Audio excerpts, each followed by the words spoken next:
അസ്സലാമു അലൈക്കും വറഹ്മത്തുള്ളാഹി വബറകാതുഹു. ബഹുമാനപ്പെട്ട സൊഫ്വാൻ സഖാഫി പത്തപ്പെരിയ ഉസ്താദിൻ്റെ 1700-ാം മജ്ലിസ് 2 ദിവസം മുൻപ് നടന്നിട്ടുണ്ടായിരുന്നു.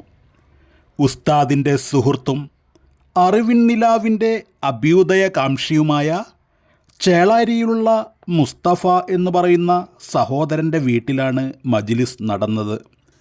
നൂറുകണക്കിന് വിശ്വാസികൾ നേരിട്ടും ലക്ഷക്കണക്കിന് ആളുകൾ ഓൺലൈനായും മജ്ലിസിൽ പങ്കെടുത്തിട്ടുണ്ടായിരുന്നു. ദിക്റുകൾ കൊണ്ടും തഹ്ലീലുകൾ കൊണ്ടും സ്വലാത്തുകൾ കൊണ്ടും ഭക്തി നിർഭരമായ പ്രാർത്ഥനകളെ കൊണ്ടും മജ്ലിസ് പ്രൗഢമായിരുന്നു. എല്ലാ വിഭാഗത്തിൽപ്പെടുന്ന ആളുകൾക്കും വേണ്ടി ഉസ്താദ് ദുആ ചെയ്തിട്ടുണ്ടായിരുന്നു.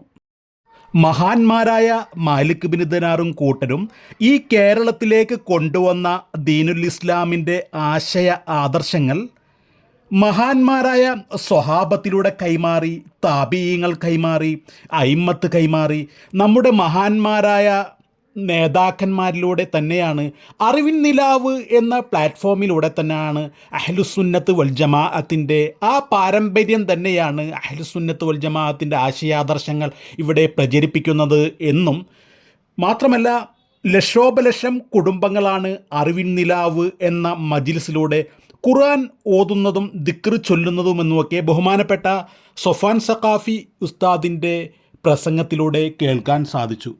അറിവിൻ നിലാവ് എന്ന പരിപാടിയുമായി ബന്ധപ്പെട്ട് സൊഫ്വാൻ സഖാഫിയുമായി ബന്ധപ്പെട്ട് 2 സന്തോഷങ്ങളാണ് ഞാനിനി പങ്കുവെക്കാൻ പോകുന്നത്. ഒന്ന്, അറിവിൻ നിലാവ് എന്ന മജ്ലിസിലൂടെ ഒരു പാവപ്പെട്ട സഹോദരന് അദ്ദേഹത്തിൻ്റെ വീട് പണിയുന്നതിലേക്ക് ടൈൽസുകൾ നൽകാൻ വേണ്ടി മജ്ലിസിനെ കൊണ്ട് സാധിച്ചു. രണ്ടാമതൊരു സന്തോഷം എന്ന് പറയുന്നത് ബഹുമാനപ്പെട്ട സൊഫ്വാൻ സഖാഫി ഉസ്താദിൻ്റെ ഇൻസ്റ്റാഗ്രാം പേജ് 50,000-ഓളം ആളുകൾ ഫോളോവേഴ്സായി എന്നുള്ളൊരു സന്തോഷ വാർത്ത കൂടിയാണ് ബഹുമാനപ്പെട്ട ഉസ്താദ് ഇന്നലെ അദ്ദേഹത്തിൻ്റെ യൂട്യൂബ് ചാനലിലൂടെ അറിയിച്ചിരിക്കുന്നത്. അപ്പോൾ സുഹൃത്തുക്കളെ, ഇതൊക്കെയാണ് ഈ വീഡിയോയിലെ വിശേഷങ്ങൾ. ഇൻഷാ അല്ലാഹ് അടുത്ത നല്ലൊരു വീഡിയോ ആയിട്ട് അടുത്ത സമയങ്ങളിൽ കാണാം. അസ്സലാമു അലൈക്കും വറഹ്മത്തുള്ളാഹി വബറകാതുഹു.